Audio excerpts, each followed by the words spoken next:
আসসালামু আলাইকুম, সবাই কেমন আছেন? সবাইকে জানাচ্ছি রমজানুল মুবারকের শুভেচ্ছা। দেখতে দেখতে তো আমাদের জীবন থেকে এবছর রমজানগুলো একেবারে চলেই গেল। কীভাবে চলে গেল বুঝতেই পারলাম না।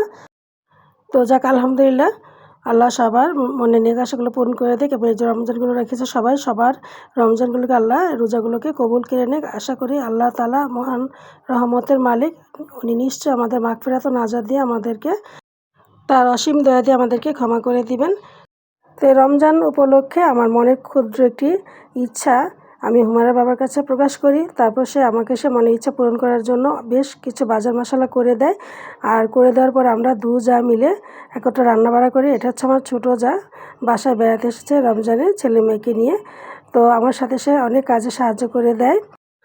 তো আমার মনের ক্ষুদ্র ইচ্ছেটা হচ্ছে শুক্রবার জুমার দিন যে আল্লাহর মেহমানরা মসজিদের সামনে বসে থাকে, তো তাদেরকে আমি একটু মানে আমার সামর্থ্য অনুযায়ী দেওয়ার ইচ্ছা করি আর কি। তো সেহরি খেয়ে দু যা মিলে রান্না শুরু করে দেই, যেহেতু শুক্রবারে এই জুমার নামাজ, তো তখন আর কি দিতে হবে, তাই আমরা আর না ঘুমিয়ে রান্না করে ফেলি।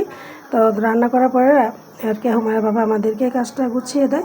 তো উনি বরাবরই মাসালে কাজটা করে দেয়, কারণ আমি বিগত রোজাগুলোর মধ্যেও চেষ্টা করেছি সামর্থ্য অনুযায়ী ইফতারি দেওয়ার। তো সবসময় এই কাজটা আমাকে করে গিয়ে দেয়। তো সাথে যাওয়া ছিল, সেও সাথে থেকে কাজগুলোকে হাতে হাতে এগিয়ে দেয়।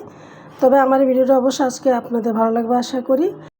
প্রথমে শুকরিয়া আদায় করছি আমার আল্লাহ তাআলার কাছে, যিনি আমার মনের ইচ্ছাটা পূরণ করার শক্তি দিয়েছেন, সামর্থ্য দিয়েছেন। আর ধন্যবাদ জানাচ্ছি আমার সাহেবকে, যিনি আমার পাশে থেকে আমাকে সমস্ত কিছু দিয়ে সে সাহায্য করেছে। এখন সবগুলোকে বেগে বেড়ে দিলাম।